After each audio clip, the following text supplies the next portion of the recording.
एक पुजारी जिसको एक महिला से प्यार होता है और जब दोनों का प्यार परवान चढ़ता है तो वह पुजारी उस महिला के लिए एक कमरा किराए पर लेता है और दोनों मिलकर वहीं रहने लगते हैं और साथ ही रिलेशनशिप में। और जब दोनों का प्यार परवान चढ़ता है तो एक ऐसी घटना को अंजाम दिया जाता है जिसको सुनने के बाद आप भी हैरान और परेशान हो जाएंगे।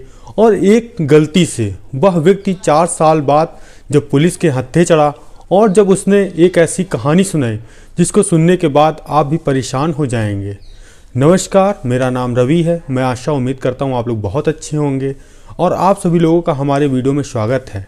अगर चैनल पे आप लोग नए हों तो सब्सक्राइब बेल आइकन जरूर दबाएं और कहानी के अंत तक जरूर बने रहें।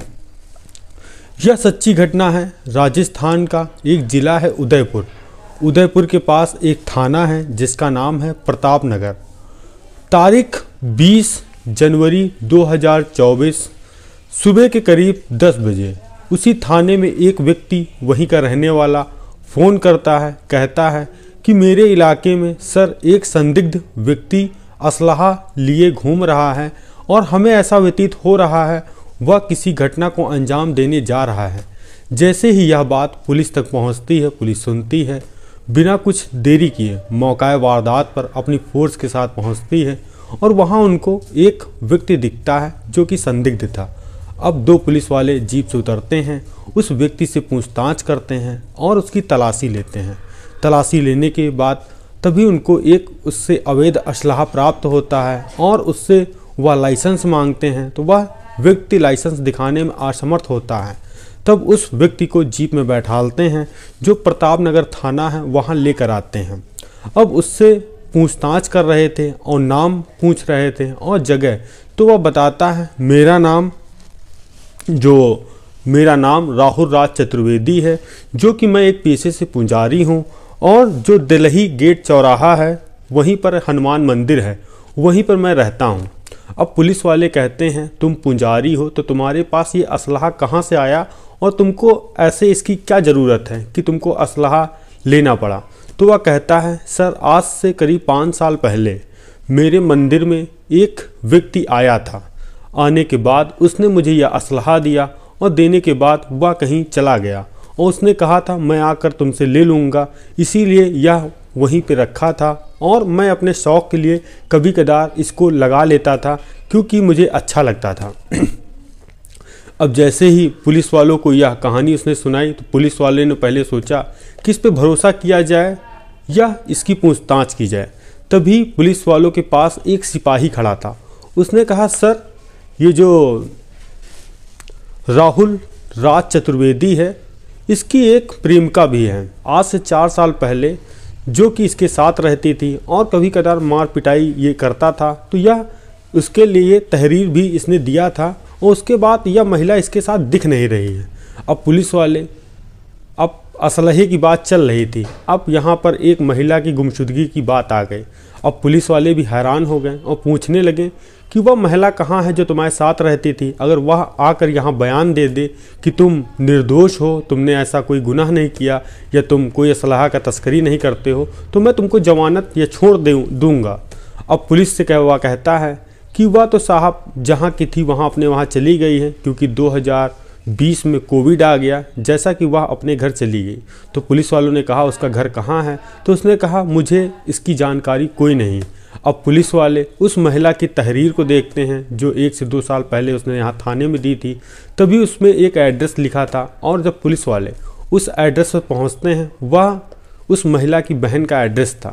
जब उसकी बहन के पास जाते हैं तो पूछते हैं कि आपकी कोई बहन है जो कि एक व्यक्ति के रिलेशनशिप में रहती थी। वो बताती है हाँ मेरी बहन है जिसका नाम है भानुप्रिया, जिसका अपने पति से तलाक हो गया है और उसके 2 बच्चे थे और वो राहुल राज चतुर्वेदी के साथ रिलेशनशिप में रह रही थी। और इसी दौरान मैंने अपनी बहन से संपर्क साधने का प्रयास किया, तभी राहुल राज ने फ़ोन उठाया और कहा कि हम लोगों की ज़िंदगी में ज़्यादा तुम इंटरफेयर मत करो और हम लोगों को खुश रहने दो। तो सर इसीलिए उस दिन से मैं ज़्यादा कोई मतलब नहीं करती हूँ और हाँ बहुत दिन हो गए हैं मेरी उससे बात नहीं हुई है। अब पुलिस वाले फिर थाने आते हैं, कहते हैं जो तुम्हारी प्रेमिका थी उसकी कहीं कोई पता नहीं चल रहा है। अब पुलिस वालों का शक गहरा रहा था कि इस व्यक्ति का कोई ना कोई हाथ जरूर हो सकता है। अब पुलिस वाले उसके प्रति कड़ाई का रुख अपनाते हैं और उससे कड़ाई से पूछताछ करते हैं। कहते हैं सच सच बता दो, अगर हमने सच उगलवाया तो बहुत तुम्हारे साथ बुरा होगा। तो वह राहुल राज चतुर्वेदी डर जाता है, सहम जाता है। फिर एक ऐसी घटना का खुलासा करता है जिसको सुनने के बाद आप भी हैरान और परेशान हो जाएंगे कि एक पुजारी आखिर ऐसा क्यों करेगा और क्या ऐसा इसका कारण रहा है। तभी राहुल राज चतुर्वेदी थाने में पुलिस वालों को बयान देता है कि आज से करीब कुछ साल पहले, ये साल था 2019, और हनुमान मंदिर जहाँ पर यह पुजारी था, 2019 का साल था। तभी वह देखता है कि एक महिला 2 बच्चों के साथ मंदिर परिसर के बाहर वह रो रही है।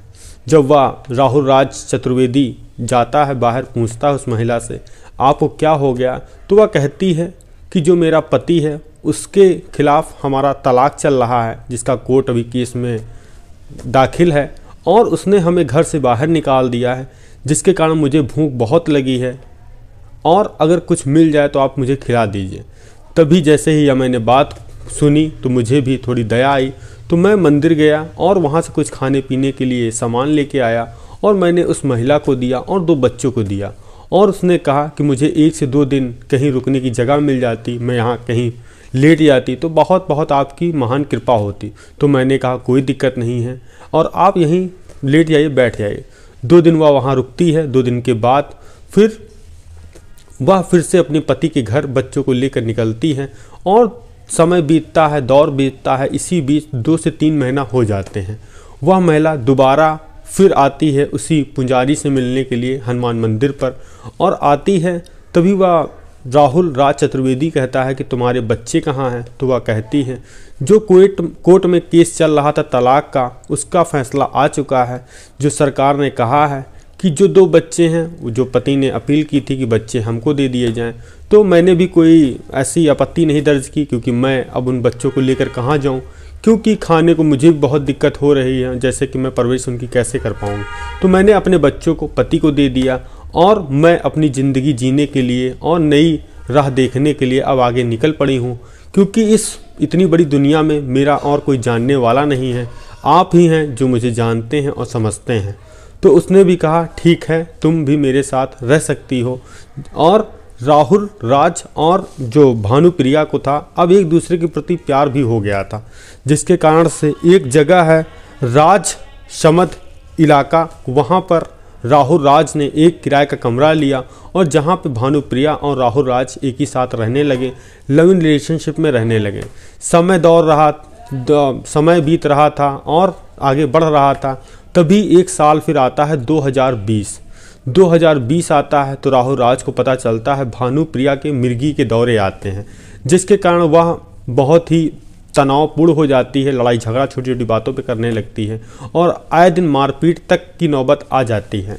और जब लॉकडाउन आ गया, जिसके कारण से देश दुनिया की सब अर्थव्यवस्था ठप हो गई, जो जहां काम करने वाला था वो वहीं रुक गया और जो जहां पर इन लोगों ने किराए पे कमरा लिया था, ज़्यादातर वहां पर किराए के कमरे सब खाली हो गए, क्योंकि जो वर्कर रहते थे वह अपने अपने घर जा चुके थे।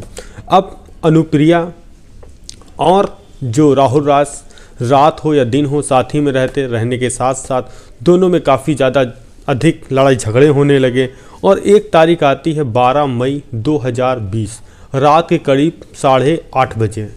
तभी किसी बात को लेकर भानुप्रिया और राहुल राज के बीच काफ़ी विवाद होता है। विवाद इतना बढ़ जाता है कि राहुल राज के इतनी ज़्यादा गुस्सा आता है कि वह उसकी गर्दन दबा देता है और तब तक नहीं छोड़ता है जब तक उसका गुस्सा नहीं शांत होता। जब गुस्सा शांत हो जाता है तो वह देखता है जो भानुप्रिया की मौत हो चुकी है। जैसे ही वह इसको यह बात की जानकारी होती है तो उसको पश्चाताप भी होता है, मगर तब तक उसकी भानुप्रिया की मौत हो चुकी थी। वह उस डेड बॉडी को वहीं साइड में कर देता है। उसके बाद वह अपना मोबाइल जेब से निकालता है। जेब से निकालने के बाद वह क्राइम पेट्रोल की कहानियाँ देखता है कि लाश को कैसे ठिकाने लगाया जाए और कैसे इसको छुपाया जाए, जिसके कारण से मुझे तक पुलिस ना पहुंच पाए। हाँ, एक बयान में एक रिपोर्ट और आई है जो राहुल राज था, उसने सूत्रों के मुताबिक 1300 से ज़्यादा क्राइम की कहानियाँ उसने देखी थी और सुनी थी और अब लाश को बाहर कहाँ तक पहुंचाया जाए, क्योंकि कोविड चल रहा था, चारों तरफ पुलिस थी, अगर वह लाश को कहीं लेकर जाता तो पकड़ा भी जा सकता था। तभी क्राइम पेट्रोल देखता है तो उसमें एक आइडिया ऐसा दिखाते हैं कि एक ड्रम में डेड बॉडी और डेड बॉडी के ऊपर सीमेंट डाल के ढक देना, जिसके कारण से पुलिस उस तक पहुंच ना पाए। तब वह इसके घर में एक ड्रम वह खाली करता है जिसमें बर्तन वर्तन रखे थे, और बाहर दुकान में जाता है, किसी तरह से वह 1 से 2 बोरी सीमेंट लेकर आता है।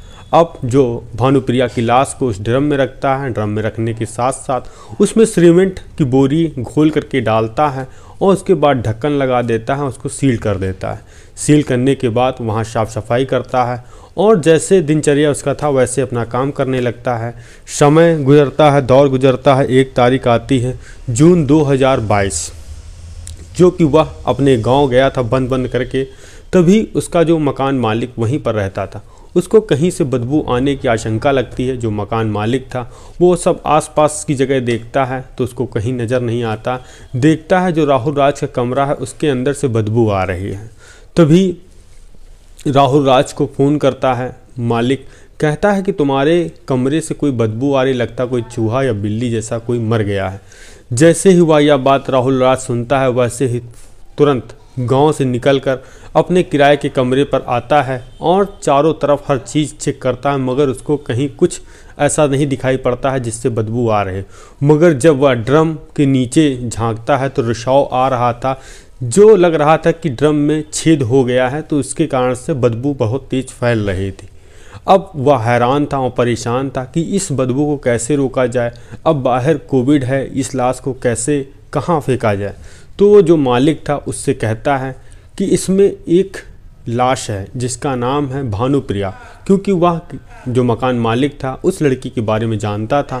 तभी वह कहता है कि इसमें हमारा तुमको सहयोग चाहिए और दोनों सहयोग में तभी काम कर सकते हैं। अगर तुमने पुलिस को बताया तो मैं कह दूंगा कि इनके घर पे लाश थी और तुम भी फंसोगे, मैं भी फंसूंगा। तो मालिक भी उसमें सपोर्ट करता है। दोनों उस लाश को, ड्रम को बाहर जो सुनसान का इलाका था, जो जंगली इलाका था, तो उसको गिराते हैं पीछे तरफ और वहाँ पे काटते हैं, पेट्रोल डालते हैं, जो हड्डियाँ थी उनको भी डिस्ट्रॉय करते हैं, और जो पास की नदी थी, जो जला हुआ अवशेष उसको बहा दिया जाता है, और जो ड्रम था जो दूसरी नदी थी उसमें डाल देते हैं। डालने के बाद सब कुछ मानो समाप्त हो गया था, सबूत पूरे ख़त्म हो गए थे। अब दोनों लोगों को यही लग रहा था कि हम लोग अब कानून के हाथ में चढ़ेंगे नहीं और कोई मुझ तक पकड़ नहीं पाएगा। मगर तभी एक खबर पुलिस को 20 जनवरी 2024 को एक व्यक्ति देता है, कहता है इस युवक के पास एक अवैध असलहा है। जब पुलिस वालों ने यह कहानी उसके मुंह से सुनी तो वाकई में हैरान और परेशान हो गए कि जिस व्यक्ति को हम अवैध असलहे के कारण से गिरफ्तार किया है उसने तो एक कत्ल ऐसा किया है जिसको पकड़ पाना पुलिस के लिए बामुश्किल बहुत ही मुशक्क़त हो जाती, और अभी तक वह कत्ल राज ही होता। यह कहानी सुनाने का उद्देश्य हमारा किसी को परेशान करना नहीं है, बल्कि आप लोग को सचेत करना है कि सावधान रहें, सतर्क रहें। अगर गुनाह करने वाला कोई कितना भी शातिर क्यों ना हो, कोई ना कोई सबूत वह छोड़ ही देता है जिसके कारण से उसको पुलिस पकड़ जरूर लेती है।